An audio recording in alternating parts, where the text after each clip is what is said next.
l'Évangile du jour. Bonjour, c'est Daniel Potier. Très heureux de se retrouver tout à nouveau ce matin pour partager le message de la parole de Dieu. La lecture que nous allons faire se trouve dans l'Évangile de Jean, au chapitre 13, et nous commencerons au verset 16. Voilà ce que nous trouvons. Après qu'il leur eut lavé les pieds, Jésus leur dit « Amen, Amen, je vous le dis, le serviteur n'est pas plus grand que son maître. Le messager n'est pas plus grand que celui qui l'envoie. Si vous savez cela, heureux êtes-vous, pourvu que vous le mettiez en pratique. » Jésus lave les pieds de ses disciples. Et ne pensons surtout pas qu'il est en train d'accomplir un rite religieux.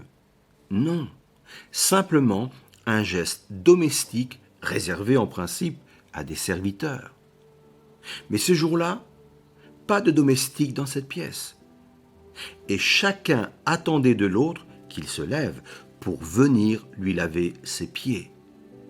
Mais personne ne bouge, pensant sans doute que cette tâche n'était pas à la hauteur de leur rang.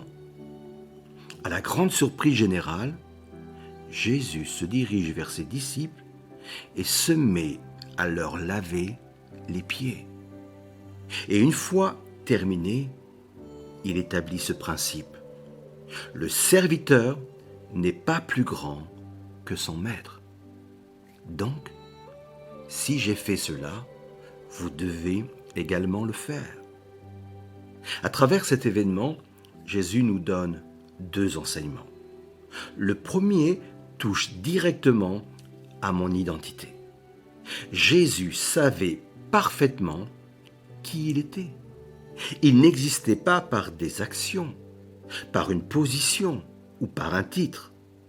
Et voyez-vous, quand nous savons qui nous sommes, quand nous sommes au clair sur notre identité, nous n'avons aucun problème à nous abaisser afin d'accomplir une tâche qui semble subalterne, car ce n'est pas elle qui nous définit.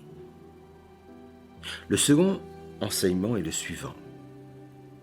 Ce que tu attends des autres, commence toi-même à le faire.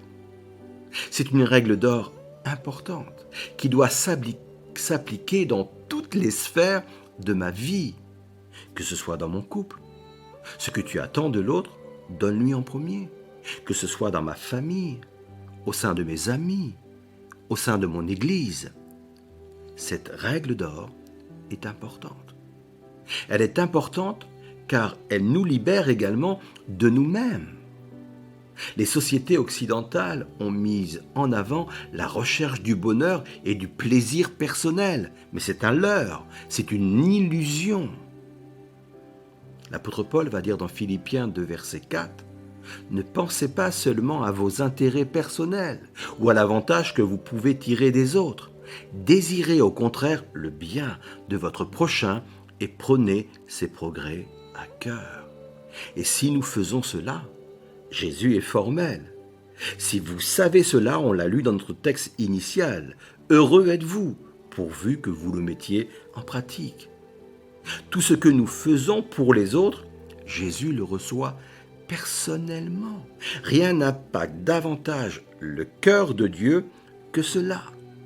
Il va le dire, « Car j'ai eu faim, et vous m'avez donné à manger. J'ai eu soif, et vous m'avez donné à boire. J'étais étranger, et vous m'avez recueilli. J'étais nu, et vous m'avez vêtu. J'étais malade, et vous m'avez visité. J'étais en prison, et vous êtes venus vers moi. » Et Jésus va ajouter ceci, je vous le dis en vérité, toutes les fois que vous faites ces choses à l'un de ces plus petits de mes frères, c'est à moi que vous les avez faites.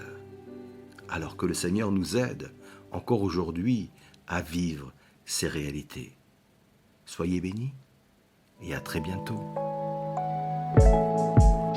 Si cette méditation t'a encouragé, pense à la partager autour de toi. Pour nous retrouver chaque jour, abonne-toi et active la cloche.